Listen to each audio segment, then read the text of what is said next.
এই দুনিয়ার পুরো জীবনটা এটা হচ্ছে লালসাময় একটা জীবন, লোভ, মরিচিকা, মায়াজাল। এই মায়াজালে আমরা আটকে আছি, ফলে মৃত্যুর কথা আমরা ভুলে গিয়েছি।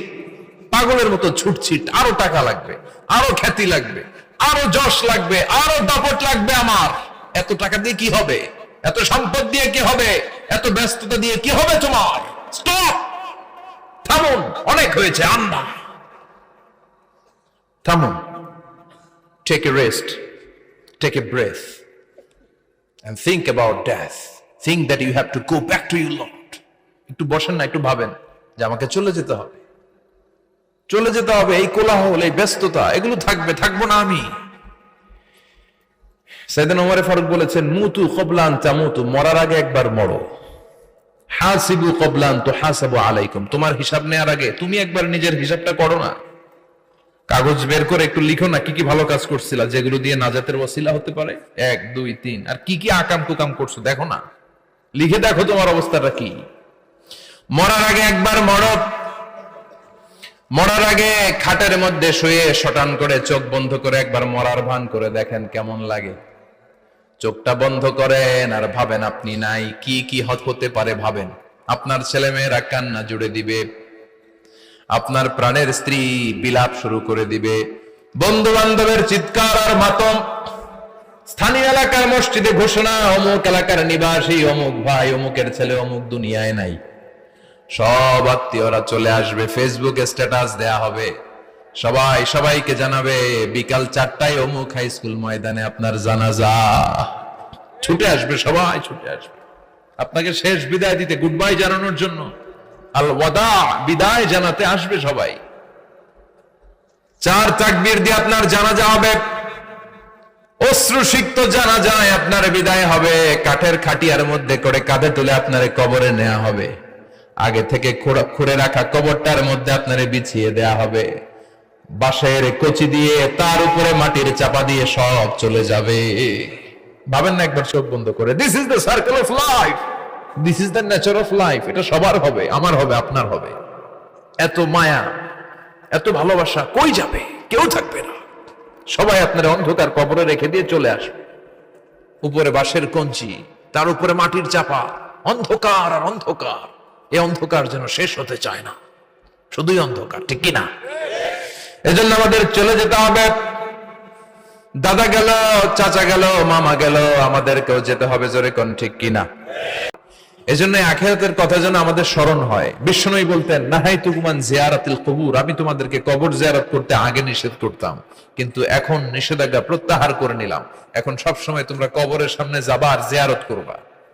কবরস্থানে জানতো বড়ুয়া কৃষ্ণপুরের এই গ্রামের কবরস্থান আছে কোন দিকে?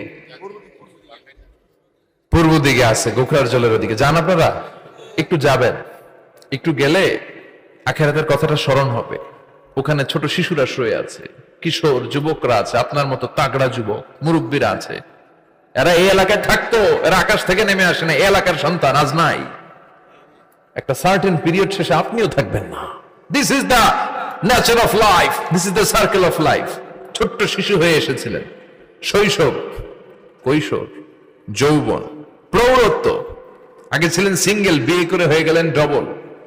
এরপরে আল্লাহ আপনাকে একটা মেয়ে দিল, এরপরে মেয়েকে বিয়ে দিয়ে শ্বশুর হলেন, এরপরে ওই মেয়ের ঘরে সন্তান হতে নানা হলেন। আর কতদিন? অনেক দিন হলো তো, অনেক লম্বা সময় পেয়েছেন আপনি। Think about death.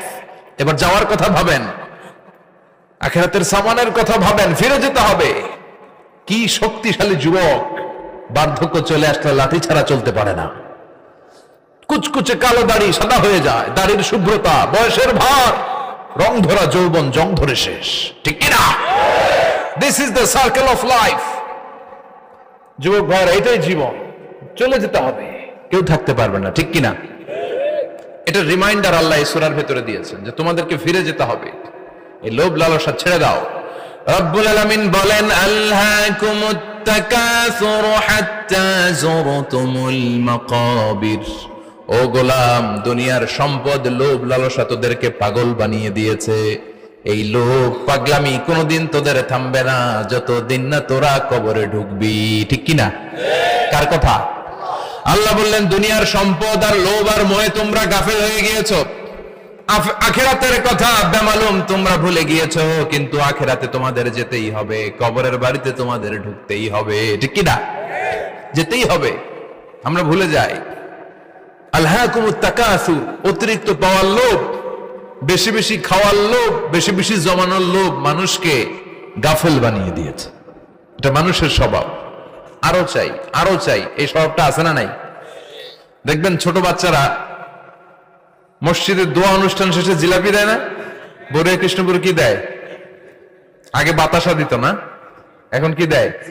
জিলাপি দেয়, মিষ্টি দেয়। তো মসজিদের 2-3 গেট থেকে যদি দেয়, ছোট বাচ্চারা দেখবেন এদিক দিয়ে কয়েকটা নিয়ে আবার ওই গেটে লাইন ধরে। ওর হাত হলো ছোট হাত, ওর হাত ভর্তি জিলাপি, আর নেওয়ার জায়গা নেই, এরপর আরেক জায়গায় লাইন ধরছে।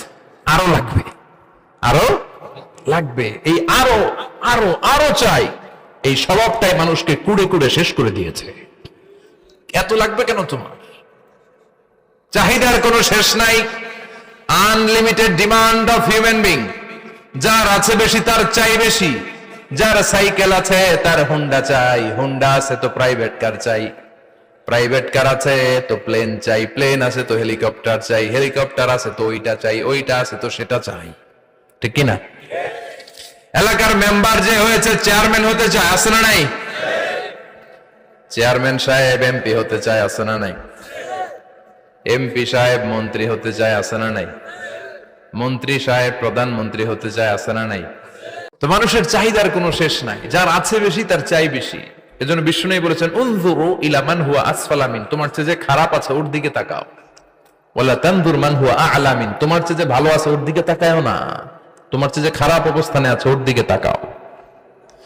অনেকে নিজের অবস্থান নিয়ে সুখী না, এরকম আছে না নাই? আল্লাহ আমার এটা দিল না রে, ওইটা দিল না রে, পাইলাম না রে, কিচ্ছু হয় না, কি করব জীবনে, হতাশ। আসলে আছে কিন্তু অনেক, কিন্তু শুকরিয়া নাই, ডাকাত, ঠিক কি না? নিজের অবস্থান নিয়ে সুখী না, কিন্তু অনেক লোক আছে তারা আপনার অবস্থানে পৌঁছতে চায়। তাদের দিকে তাকিয়ে দেখেন, আপনি যে অবস্থানে আছেন এই অবস্থানে পৌঁছাটা অনেকের কাছে স্বপ্ন। তারা প্রতিনিয়ত সংগ্রাম আর স্ট্রাগল করে যাচ্ছে আপনার অবস্থানে পৌঁছতে, আর আপনি এটা নিয়ে সন্তুষ্ট না। শেখ সাদির নাম শুনেছেন? বালাগাল উলা কাশাফাত দুজা, এই কবিতাটা রচয়িতা ইরানের বিখ্যাত এক কবি। উনি একবার আর্থিক সমস্যার মধ্যে দিয়ে সময় কাটাচ্ছেন, টাকা নাই, পয়সা নাই, পায়ে দেওয়ার মতো জুতা নাই। উনি খুব দুঃখ পেলেন, হায় রে, আমি ইরানের এত বড় কবি, আমার পায়ে দেওয়ার মতো জুতা নাই। দুঃখ ভরা মন নিয়ে রাস্তায় হাঁটতে বেরোলেন। হাঁটতে হাঁটতে হঠাৎ দেখলেন একটা লোক শুয়ে শুয়ে কাঁদছে, ওই লোকটার 2টা পাই নাই, পাই নাই। উনি সেজদায় পড়ে গেলেন, আল্লাহর কাছে ক্ষমা চাইলেন, আল্লাহ অনেক দিয়েছো, শুকর আলহামদুলিল্লাহ। এজন্য যেই পরিস্থিতিতেই থাকি না কেন আমরা কি পড়বো? জোরে বলেন, কি পড়বো? এজন্য কানাতু মিনাল ইসলাম, অল্পে তুষ্ট থাকার নাম হলো ইসলাম। সম্পদ লাগবে কিন্তু সম্পদের পাহাড় লাগবে না, ঠিক কি না? অল্প খান, অল্প পড়েন, অল্প জামান, অল্পের ভেতরে বরকত ঢুকাইয়া দিছে কে? দেখবেন যাদের সম্পদ অল্প তারা সুখী বেশি। জরিপে এটা দেখা গিয়েছে, অনেক সার্ভেতে এটা এসেছে, যারা সম্পদশালী এরা দুঃখী বেশি, এদের দুঃখ বেশি, টেনশন বেশি।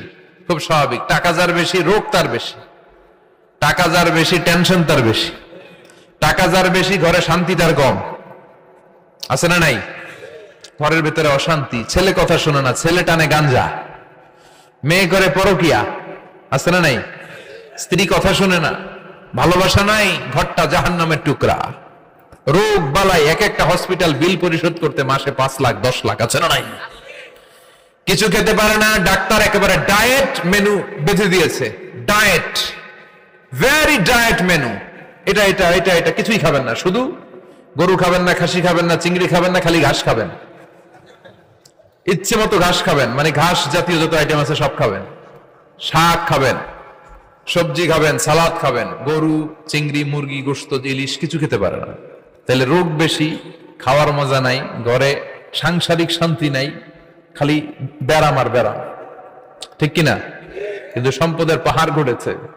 আর অল্প যারা খায়, অল্প পড়ে, রিক্সাওয়ালা, কুলিওয়ালা, অল্প বেতনের চাকরি, কিন্তু হক হালালি মেনে চলে, দেখবেন শান্তি আছে অনেক। হ্যাঁ, বাসা ভাড়া দেয়, ফ্যামিলি চালায়, বাচ্চাদের স্কুল বিল, এরপরও মাস শেষে 1-2 হাজার টাকা হাতে থেকে যায়।